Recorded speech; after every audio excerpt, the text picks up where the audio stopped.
Hey guys, it's Rudy coming at you live from Florida. I would say from the United States of America, the free and the land of the free and the brave. But here I am in Florida. What I want to do today is talk a little bit about that time when I came to the United States and I had to learn about the winningest coach. That was something that they used to say in hockey, and I figured, hey, there's no such thing as the winningest coach. So today, what I want to do is talk a little bit about my boringest stock in my portfolio, right? Maybe in English, you should say my most boring stock in my portfolio, but I'll just call it my boringest stock in my portfolio to kind of match the winningest coach in hockey. That particular stock that I'm talking about is Enbridge. Enbridge is a Canadian sort of super major from a Canadian point of view in terms of its market cap and size. It's one of the largest energy companies in Canada, and it's one of those positions I hold long. If you watch the previous couple of videos that I posted, you would have heard me make mention of Canadian Natural Resources, and I said on at least one occasion that if I had to exit my position in Enbridge, I would probably swap it for Canadian Natural Resources. The only reason why I'm comfortable holding Enbridge is because it pays me a very nice dividend, which is almost double the dividend that I would earn from Canadian Natural Resources. Now, the slides that I'm showing here are a little bit out of date, but it doesn't really matter because I'm talking about a long timeline, and I've had Enbridge in my portfolio for a long time. Now, this says maximum over here, and of course you can kind of draw the breaks any way you want. So you go back 10 years or so, you can see Enbridge pretty much just flatlined, sort of over the 10 years with the peaks and valleys. It's pretty much where it was, 10 years ago in terms of the stock price. So why would I hold Enbridge at all? So I just mentioned that it pays me a very nice dividend. In fact, the dividend currently is around 7.5%. Now, here's a comparison for you. As of May 15th, 2024, $10,000 invested in Enbridge 5 years ago would have been worth $12,700. So just up a little bit, right? 3% or so.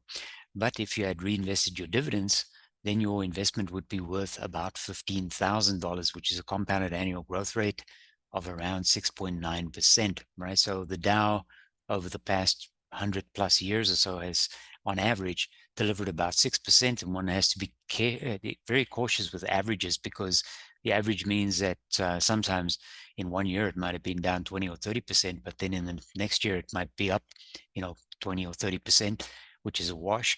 But on average, over more than 100 years, it's kind of delivered a compounded annual growth rate of around 7%. And Enbridge has done the same, but only if you had reinvested your dividends. If you cashed out your dividends, it really is an underperforming stock, but still okay because at least it's sort of more or less positive. On this yellow arrow here in the middle of the screen, you can also see April 1, 2022, Enbridge was trading at about 46 US dollars and now it's trading at 36.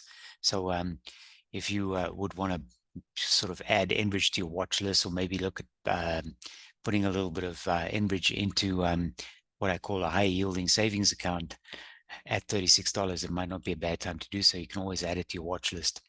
This is their quarterly highlights from their last pitch deck when they announced their last results. So Q1 actuals, the discounted cash flow per share plus 4%. So discounted cash flow is one of those acronyms, DCF, discounted cash flow, where you make so many assumptions, you're probably going to be wrong. It's kind of something that sits skew with me. It's like EBITDA. I don't really like EBITDA. And just show me your net profit. You don't have to show me earnings before interest, taxes, depreciation, and amortization. I don't really like that. Just show me the cash that's in the till, right, in the cash register. I prefer that. It's much better for me. The base business, double the DCF per share, 8% compared to the Q1 actuals that they reported.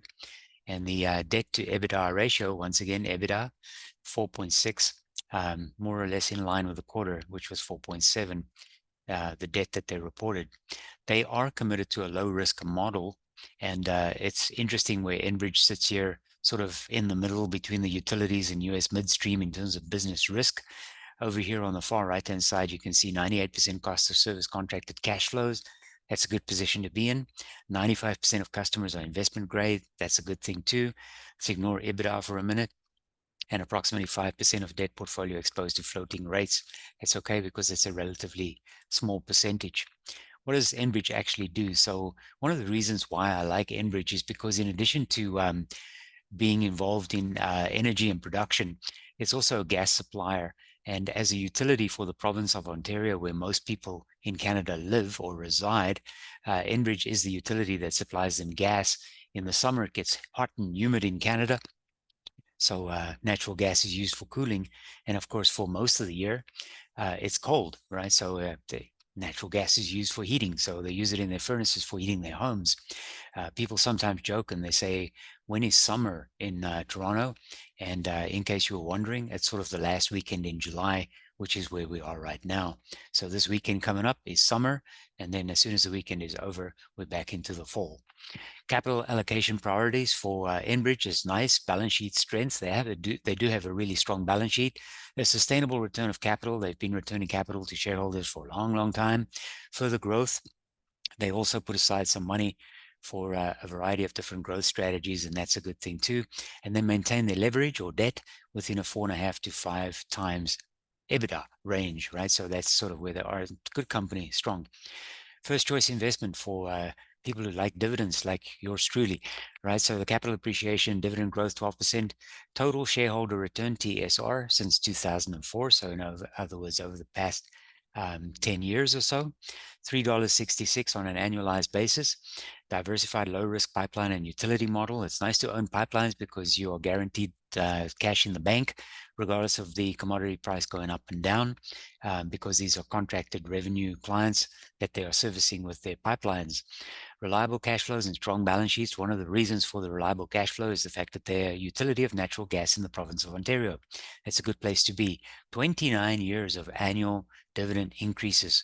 That pretty much makes Enbridge a dividend aristocrat. If you look at the graphs, just sort of as a snapshot here, most of them look good. So almost all of them look good where I've put the yellow arrow. So cash and equivalents is up, dividends is up, debt to equity ratio is down, the price history is kind of flat. This one probably is the only one that doesn't look good. Shares outstanding. We don't want to see them issuing more and more shares because they're diluting shareholders every time they do that. From a risk point of view, intermediate term, 6 weeks to 9 months or so, it's green. It's bullish evidence right now. It's trading, as I said, about $36. I don't expect it to jump very high, but it should or could reasonably trade sort of around $40 or so, which is about a 10% upswing from where we are right now. But in general, Enbridge is not a bad stock to add to your watch list right now. And even at $36, opening a potential position. So this is maybe a little bit confusing because this says, quote, details open $50. And over here in the green block, I said US $35. That's because the numbers on the left side here and at the bottom right are in Canadian dollars. And there's about a $1.36. So 36 cents delta between the Canadian dollar and the US dollar. So one US dollar buys you about $1.36 Canadian approximately. So just more or less 35 US dollars is equal to about 50 Canadian dollars. If we look at the chart here, you can see, as I said at the beginning, Enbridge is a Canadian super major. Its market cap $106 billion. That's in Canadian dollars. And the price in Canada, about $50. If you can't buy it in Canada, you can buy it in the United States. It trades on the New York Stock Exchange, so it's easy to buy. The PE ratio is a little high, so even at $36, 19 as a PE is a little bit steep, but it's okay. It's not too bad. And you can see this dividend, 91 cents per share, which equates on a percentage basis to around 7.3 in terms of where it stands right now. So the stock, as I said at the beginning, is pretty much one of my most boring stocks in my portfolio, but I'm just collecting the dividends. So I honestly really just view it as a high yielding savings account. Robert Catilier from CIBC maintained a buy rating on Enbridge with a target price of 57. Remember, this is Canadian dollars. So the current price is around 50 and he's saying 57. So about a 10% uptick in terms of where it is trading right now. Catilier covers the energy sector and he focuses on stocks. I used to have Pembina pipelines in my portfolio for a long time. TC Energy is the owner of the Trans-Canada Pipeline, also known as Keystone. According to TipRanks, Cartier is correct sort of 2 out of 3 times. Every time he makes a call, 2 times he's right, 1 time he's wrong. It has an analyst consensus of hold with a price target around 37. Now we're back to US dollars again. In other words, sort of where it's trading right now is just a 0.42% upside from its current price.